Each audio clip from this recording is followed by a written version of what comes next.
managed to beat all of the charges. First-degree intentional homicide, attempted first-degree intentional homicide, first-degree reckless homicide, 2 counts of first-degree reckless endangerment.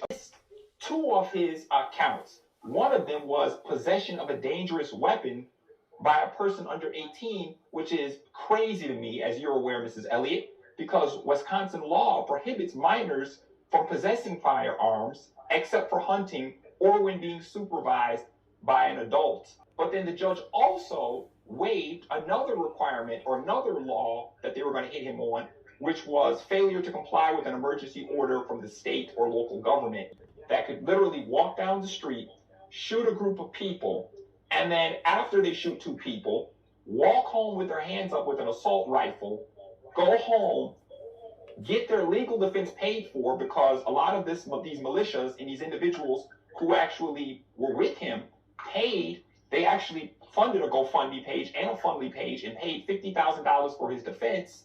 And then I know this to be true, Mrs. Elliott, that black people wouldn't be able to get away with this because Jacob Blake, a personal friend of my sister's, as you're aware, literally was shot 8 times in his back and his side last year. I believe it was even in the same month that the Kyle Rittenhouse thing took place. So the question I have for you today, Mrs. Elliott, is what type of message is this sending to Black America or Black people in general? Is it saying that if you protest, if you support Black Lives Matter, if you support Black people who are peacefully protesting, that ultimately your life, no matter if you're white, Black, or Asian, will be just as devalued?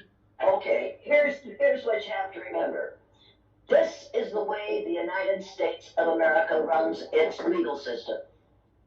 If you haven't read the book, The Color of Law, you don't understand that lawyers are no better than anybody else when it comes to understanding that there's only one race. They are doing what they have been educated to do, which is treat those who are of color less fairly than they treat those who are pale faces. That's the way it is. However, everybody knows that Kyle Rittenhouse broke the law. He killed 2 people and wounded another one. He had a really bad judge and an absolutely unable to conduct a case prosecutor. If the prosecutor had done his work right, if the judge had done his job right, this could have been different. And we know it could have because today, just this morning, a judge allowed 3 white males to be found guilty of murder in the case of Ahmaud Arbery. Right. This can make all the difference in the world. Now, perhaps they can't go back and retry this little fool, but they haven't tried him on the first 2 counts that the judge threw out. Those 2 counts, possessing an illegal weapon, right, and having it when he was under the age of 18. Now they can go back and try him on those 2 counts with a prosecutor who knows what he's doing and with a judge who knows what he's doing. That judge needs to lose his job. Right. But judges are elected in this country, and they get elected on the basis of how racist are you? Facts. Yeah, facts is what it's all about. And the facts are that they can go back and retry that little snot, and they should do that immediately. What we have to do is rejoice and be exceeding glad that a group of jurors in Georgia found those 3 men, right, father and son and another person, all white, all guilty of murder.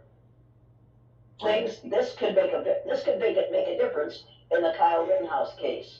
Now you have to make sure we have to make sure that somebody comes up and says, let's try Kyle for those 2 cases, 2 charges, and put him away for a good long time. If it's no more than 6 months, at least that will send a different message to people all over this country. You cannot shoot people just because you're white and get away with it. That's and right. You cannot. Yeah, this is the thing. We've got to say to the country at large, these laws are for everyone. These laws are built to guarantee justice to everyone, not just to pale-faced people. Exactly. Because like I was going to say, Mrs. Elliott, this is what's going to allude to my next question now is, what type of precedents are we setting here? Are we saying now that it's socially acceptable for, white individuals who don't agree with Black Lives Matter or any other peaceful protest that Black people have to just, if they don't like it, they can just go into the protest with an assault rifle and shoot people, and then our government will then back them up in the law because they can hide it under the guise of defending their country and defending the store owner. Okay, that we have already set that precedent in motion when we came to this country and invaded this country that was owned by people of color. We set that precedent in 1492, and we have continued to build on that precedent on a daily basis. You have to read Whitney Young's book, Beyond Racism, before you understand what's going on and what we can do about it. He has suggestions in there, and they're excellent. And then get the book, A Myth of Race, by Robert Sussman. Read that book and read portions of that book to the people in your classes so that they will understand that race is not a myth, it's a lie. Right. There's only one race on the face of the earth, and until we all get accustomed to seeing every person of whatever color, whatever gender, whatever sexual orientation as a fully functioning, equal human being, until we get that done, we'll never solve this problem. We've got to stop talking about race and start talking. If you want to talk about culture, fine, let's talk about culture. But you know and I know that we pale faces take from any other culture that we want to whatever we see valuable. And that's what we have done. We have stolen from the cultures of people of color and pretended that we came up with it all by ourselves, including this country. Your students need to know that only 15 to 18% of the population of the earth is classified as white. Now think about that. Only 15 to 18% of the human beings on the face of the earth are classified as white. We have been in the minority, the numerical minority, since the beginning of time. And we will always be in the numerical minority. And we need to realize that when people say, well, the reason we have this power is because most of us are this color. No, most of us are not this color. And it's time for us to stop realizing how brilliant most people of other color groups are. And you won't realize that until you read the book Nile Valley Contributions to Civilization by Anthony Browner. Yes. I read that after you told me to read that, Mrs. Elliott. You know you're my favorite teacher. I'm the loudest teacher you have. You have to get his film strips and his videos and show them to your students so that your students will realize how brilliant what we call black people have always been.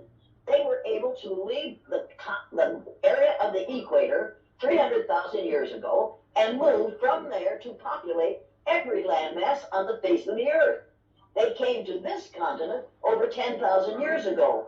Christopher Columbus didn't get here until 1492. Right. Now think about that. Think about that. But we don't think about that because we don't teach the truth. We teach the lie. So that you need to read The Myth of Race to realize what the myth is and what we can do to put a stop to it. We have to put a stop to it. Today, the Arbery decision and finding all three of those white males guilty of murder is absolutely fantastic. Because it's a step in the right direction. What? Because it's a step in the right direction. It's a step in the right direction, and certainly is essential that that happened 3 days after they find that rotten little person not guilty of killing 2 people and wounding another.